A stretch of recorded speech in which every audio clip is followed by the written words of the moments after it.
What's up, everybody? This is A7X Fan Ben, and today I'll be unboxing a Pirates of the Crimson Coast Island Terrain set. These came out in 2005, made by Gale Force 9 in a partnership with WizKids. So there's 6 islands in each one. I already have the Spanish main ones as well, and to my surprise, I actually haven't unboxed these Crimson Coast ones. I've actually played with them before. Both, I think, Witch and Captain Randy have them, so I have played with this exact set before. I've already seen them and stuff like that, but figured I might as well do another unboxing video because I haven't undone the seal on my box yet. So check these out. I can't remember which set, if there's a set I like more based on the island types. Usually I like big islands that have a lot of land on them because they seem a little bit more realistic, especially for how small the islands are relative to the ships and other game pieces.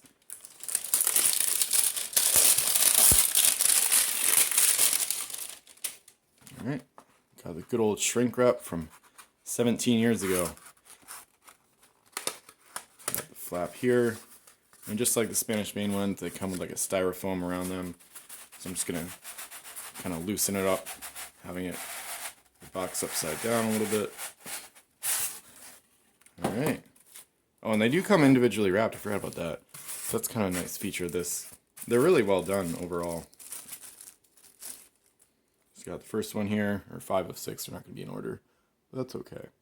So 2005, Pirates of the Crimson Coast. This one's got like the little rocky outcroppings.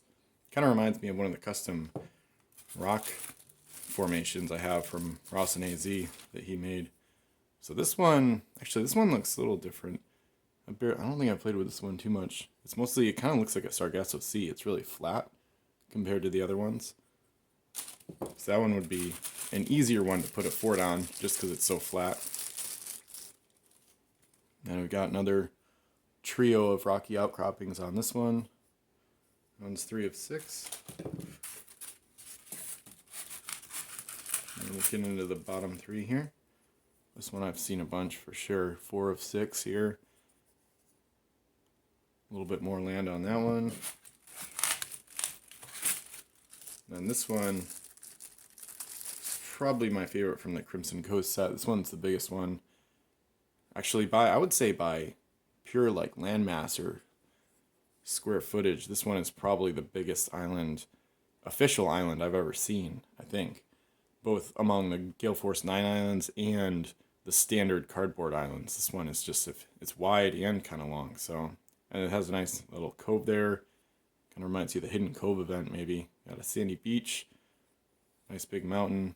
So 1 of 6, fittingly enough, is the kind of the major island. And then the last one. And I think this one I haven't seen. So I'll have to investigate if there are some differences in the ones that Witch has and the ones I have. So this is 2 of 6. And this one doesn't seem very familiar to me. But anyway, so it's kind of got a more steeper mountain and mostly water for the rest of it. So anyway, so those are the 6 islands from the Pirates of the Crimson Coast Island Terrain set. And you can see them, they have them displayed on the back as well. Let me know if you have these, if you've got multiple copies, or if you prefer a Spanish main versus Crimson Coast set, and if there are any differences in the ones that you have compared to the ones I just opened. So anyway, thanks for watching. Definitely recommend getting these. I'll put a link, at least one link in the description below. I believe you can get them on eBay, but I'll check. And if not, they've been somewhat readily available for maybe $15 or $20 a set, or maybe 30 with shipping. But either way, even 30 can be a pretty fair price to pay. That's $5 per island for a nice 3D island.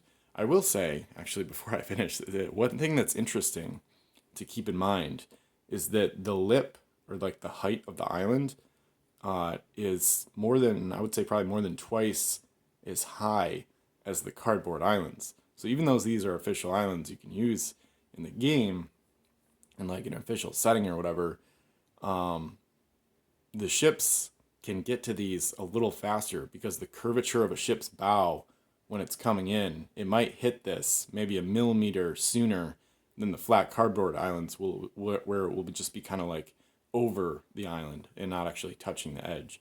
So something to keep in mind, especially for specific ship like hull types and hull shapes where the bow is more or less curved as compared to like a turtle ship where it's just like a blunt edge that will probably hit and at the same time, whichever, no matter which island is being approached. So anyway, just little things I've noticed over the years. So thanks for watching. Definitely recommend these Gale Force 9 islands, and I'll see you in the next video. Thanks for watching, liking, and subscribing.